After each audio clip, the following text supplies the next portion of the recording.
भारतीय लोकतंत्र में अविश्वास प्रस्ताव का इतिहास 6 दशक पुराना है।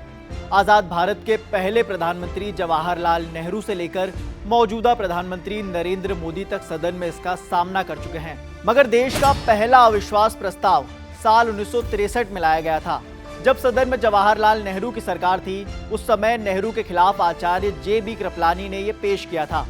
चीन से युद्ध में हार के बाद लाए गए इस अविश्वास प्रस्ताव के पक्ष में 62 वोट, जबकि इसके विरोध में 347 मत पड़े।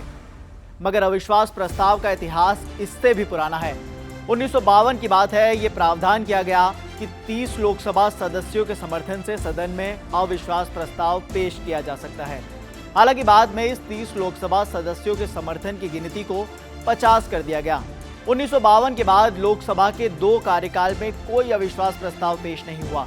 इसके बाद साल 1964 से 1975 के बीच 15 अविश्वास प्रस्ताव आए। इनमें से 3 लाल बहादुर शास्त्री की सरकार के खिलाफ थे। साल 1964 की बात है, जब लाल बहादुर शास्त्री की सरकार के खिलाफ पेश किए गए अविश्वास प्रस्ताव पर सबसे लंबी बहस हुई। ये बहस 24 घंटे से भी ज्यादा चली। इसके अलावा इंदिरा गांधी की कांग्रेस सरकार के खिलाफ सबसे ज्यादा 15 अविश्वास प्रस्ताव पेश किए गए, मगर ये सभी प्रस्ताव सदन में गिर गए। मार्क्सवादी कम्युनिस्ट पार्टी ने साल 1973 से 1975 तक लगातार 4 बार अविश्वास प्रस्ताव पेश किया। इनमें से एक अविश्वास प्रस्ताव आपातकाल की घोषणा के करीब 1 महीने पहले ही लाया गया था।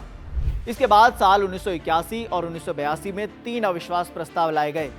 1987 की अगर बात करें तो राजीव गांधी की सरकार के खिलाफ अविश्वास प्रस्ताव ध्वनि मत से गिर गया। हालांकि कितने ही अविश्वास प्रस्ताव पेश किए गए, मगर अब तक के इतिहास में अविश्वास प्रस्ताव की वजह से केवल एक बार ही सरकार गिरी। वो साल था 1979। सदन में पीएम मोरारजी देसाई की सरकार थी। कांग्रेस के नेता वाई.बी. चौहान ने अविश्वास प्रस्ताव पेश किया। तब वोटिंग से पहले ही प्रधानमंत्री मोरारजी देसाई ने इस्तीफा दे दिया था। इसके बाद बारी आती है पी.वी. नरसिम्हा राव की। उनके सामने भी 2 बार अविश्वास प्रस्ताव की वजह से सरकार बचाने का संकट आया। 1992 में लाया गया प्रस्ताव 46 मतों से पराजित हो गया। इसके बाद उसी साल लगातार दूसरी बार पी.वी. नरसिम्हा राव को अटल बिहारी वाजपेयी के अविश्वास प्रस्ताव का सामना करना पड़ा। उस वक्त तो उनकी सरकार आराम से बच गई, मगर साल 1993 बीतते बीतते एक बार फिर वही कहानी। सरकार पर संकट के बादल मंडराने लगे। एक बार फिर सदन में अविश्वास प्रस्ताव आया और राव बमुश्किल 14 मतों से जीत हासिल कर सके। तब झारखंड मुक्ति मोर्चा के लोकसभा सदस्यों पर पैसा लेकर राव सरकार के पक्ष में मतदान करने तक के आरोप लगे। मामला कोर्ट तक भी पहुंचा। अब बारी आती है अटल बिहारी वाजपेयी सरकार की। वाजपेयी सरकार के खिलाफ 2003 में लोकसभा में नेता प्रतिपक्ष सोनिया गांधी ने अविश्वास प्रस्ताव पेश किया, जो 189 के मुकाबले 314 मतों से गिर गया। इसके बाद मोदी सरकार के खिलाफ 2018 में अविश्वास प्रस्ताव लाया गया।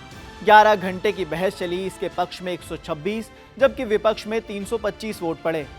इसी अविश्वास प्रस्ताव के बहस के बाद एक ऐतिहासिक तस्वीर भी देश ने देखी। कांग्रेस नेता राहुल गांधी प्रधानमंत्री नरेंद्र मोदी की सीट तक गए और उन्हें गले लगा लिया। अविश्वास प्रस्ताव के अलावा लोकसभा में विश्वास प्रस्ताव का भी प्रावधान है। इसे सरकार की तरफ से पेश किया जाता है। अब तक के इतिहास की बात करें तो विश्वास प्रस्ताव पेश करने के बाद 3 सरकारें गिर चुकी हैं। 1990 में वी.पी. सिंह की सरकार, 1997 में एच.डी. देवगौड़ा सरकार, तो वहीं साल 1999 में अटल बिहारी वाजपेयी सरकार भी इसी विश्वास प्रस्ताव की वजह से गिरी थी। सरकारें आएंगी जाएंगी, पार्टियां बनेगी बिगड़ेंगी, मगर ये देश रहना चाहिए।